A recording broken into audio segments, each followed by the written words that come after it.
Our channel Garima. Firstly हम जो scene देख रहे हैं अभी 100 एपिसोड कंप्लीट हुआ है, उसके बाद गरिमा का हम देख सकते हैं कि जो आलिया का है एक हम रूप देखे पूरा ही शेड्स बदल चुका है। क्या कुछ बताना चाहेंगे आज के एपिसोड में? नस काटना, दीवार पे सिर मरना, क्या बताना चाहेंगे? मैं कुछ नहीं बताना चाहूँगी। मैं बस यही कहना चाहूँगी कि आप लोग देखते रहिए गहना ज़ेवर या जंजीर, Monday to Sunday at 8:30 PM only on the mid TV.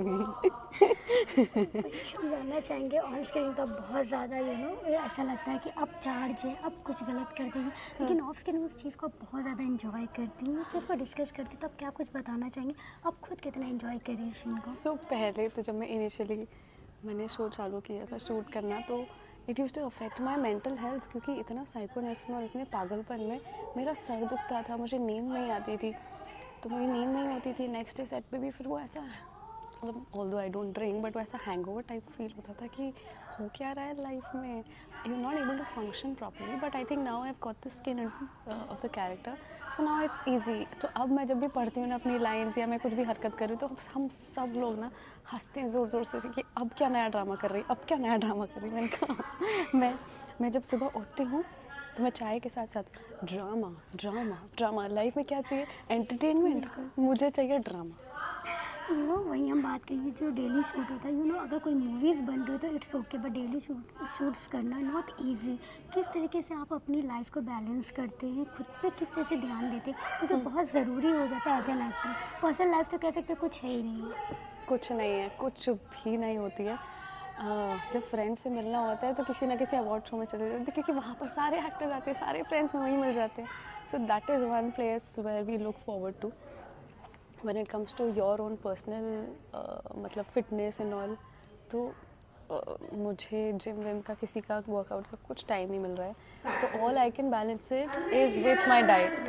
तो मैं टेक्निकली खीरा, ककड़ी, टमाटर यही सब खाती हूँ, उसके अलावा कुछ नहीं खाती हूँ। अदरवाइज मेरा पेट बाहर आ जाएगा। और मेरे सारे आउटफिट्स ऐसे होते हैं जिसके अंदर मेरा होल फिगर इज़ विजिबल। तो ऐसा भी नहीं कर सकती ना कि मैं एक दिन खा लिया, 2 दिन खा लिया, 4 दिन खा लिया। एक आध दिन तो वैसे भी खा ही सकते हैं, but otherwise it's a task. And plus आपकी नींद नहीं हो रही है, तो आपको स्किन केयर बहुत ज़्यादा करनी पड़ती है उसके पीछे। यस, बिल्कुल, हम कह सकते हैं कि आपको बहुत मेहनत है। बिल्कुल टीवी देखने का टाइम तो नहीं मिलता है, लेकिन कहीं ना कहीं हम गरिमा को देखते हैं रील्स वगैरह देखते हुए, तो उसमें रियलिटी शो की भी कुछ क्लिप आ ही जाती है। तो बिग बॉस के कुछ क्लिप्स देखे हैं आपने?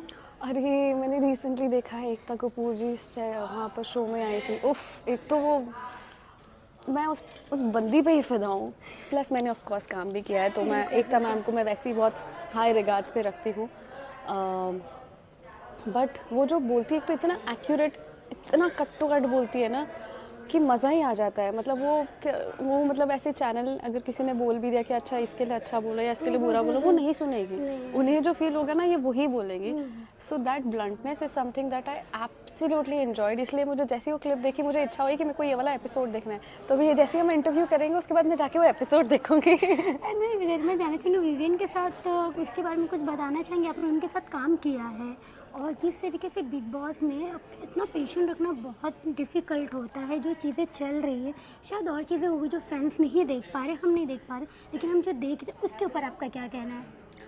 सो मैंने उसके साथ 2 साल काम किया है। एवरी डे हम शूट करते थे, और हम दोनों रहते भी एकदम पास में ही थे। मतलब एक्चुअली सेम बिल्डिंग में ही रहते थे, ऊपर नीचे वाले फ्लोर्स में रहते थे। तो हम एक दूसरे को इतना इन एंड आउट जानते हैं ना कि समझ में आता है क्या रियल है क्या फेक है। अगर आप कुछ उनके बारे में बताना चाहिए, कुछ ऐसी हैबिट जो शायद अब तक हमने नहीं देखा है, तो कुछ बताना चाहेंगे आप? एक सेकेंड, शायद ना मुझे